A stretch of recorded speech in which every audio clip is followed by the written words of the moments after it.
欢迎各位来到极致皮肤科。我们今天要谈的是脂漏性皮肤炎的治疗。各位看到这张图是一位脂漏性皮肤炎的患者，然后刚刚来门诊的时候，通常都已经脱皮啊，然后红肿啊、发炎啊。那事实上这个治疗不难哦，你只要把他皮肤的角质重新的乳化掉，那并不一定需要说擦类固醇啊，或者擦一些什么脱屑的成分啊，它才会变好。那各位可以看到的是，你的治疗之后，纹路就会恢复正常的代谢。那这整个过程中并不需要使用到口服药物或外用药物，通常会有一些水光喷注啊，一些护肤品的置换让你的皮肤变得比较干净那这整个概念还是回到我们原来讲那个洗地毯的概念，就是我们看到的时候，其实常常表面上堆积很多脏污，然后整个皮肤的代谢也都出问题。只要你能够让它乳化，让垃圾自然溢出来，这些代谢的东西出来以后就会变好。那只是说，脂漏性皮肤炎的病人常常会使用到类固醇那使用到一些比较压抑性比较强的药物，所以它在代谢过程中可能会有一些类固醇禁断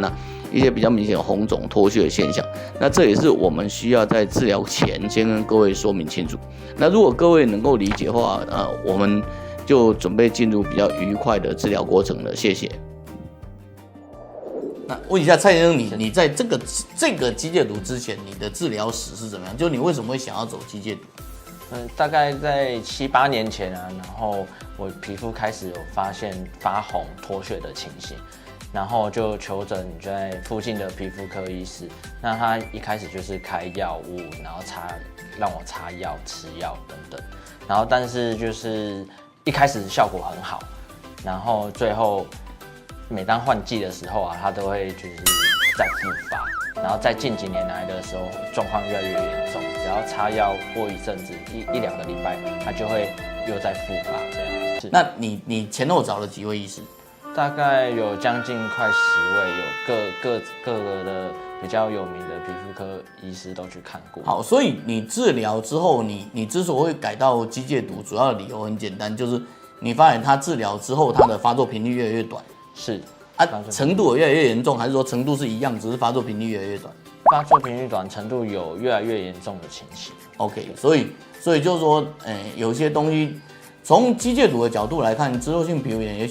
也许某个意义上它是一个皮肤的慢性发炎所以如果你持续的用药物压制它，然后不让它解放的话，可能问题还是会出来。是，就刚开始停止药物，就停止擦类固醇以及吃药的时候，然后院长有建议我可以抹橄榄油。那当时过了1个礼拜，就会发现脸部开始红肿，然后真的就是很难受这样。然后后来你抹橄榄油还是这样吗？就是你一直抹，然后它一直难受，还是说会高高低低高高低低？那一开始会很难受，然后中途大概过2、3个礼拜，它有下降的情形，然后之后又有一波再往上发严重的情形，对嘛？所以会起起伏伏。我们既然是证据科学的频道，当然就要给证据嘛。先给大家看得懂的证据就是这是蔡先生一开始来的时候10月现在大概12月、1月，影片的时候大概是拍1月多了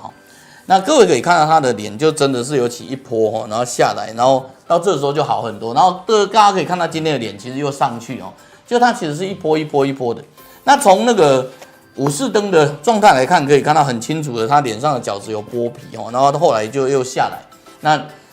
从50倍是我们跟别人不一样的地方，就是我常觉得你用肉眼看不一定能够看出所以然比如说你擦类固醇肉眼可以退，然后可是你擦类固醇你的纹路是不会变好。所以我们其实一方面追求你的肉眼变好，一方面追求你的纹路真实变好。那各位可以看到他一开始的时候这个图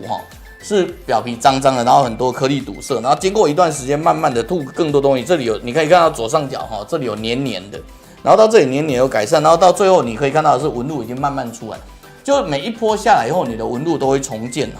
那从真皮来看其实也是一开始有一些因为那个压制嘛所以类固醇下压制，所以你可以发现它有一点偏红，可是有一点那个毛孔堵塞，那后来毛孔就大量的吐颗粒出来，然后因为把类固醇拿掉，它的压制减少，所以整个就红上来，红上来以后慢慢的退红，然后颗粒减少，后来就红比较退，然后颗粒也比较减少这是一小段，这个是2个月的结果那一个类固醇间断其实2个月是不够的，不过总是好过没有了。然后所以各位可以看到这个2个月就长这样子就是说你可以看到它的红这些小的红，然后慢慢的改善然后你可以看到它的颗粒啊，然后本来黏黏的没有纹路也变得比较好。肌肤监测给的主要的内容是这样，就是当你去看医师的时候，你可能会出现用肉眼看，这医师也用肉眼看，你也用肉眼看，可是过了2个月，你再回去看医师的时候，其实医师已经不记得你的样子。那我们有这个照片，你不要说2个月，你2年来我也知道你的皮肤的变化，所以做照片的记录是很重要的。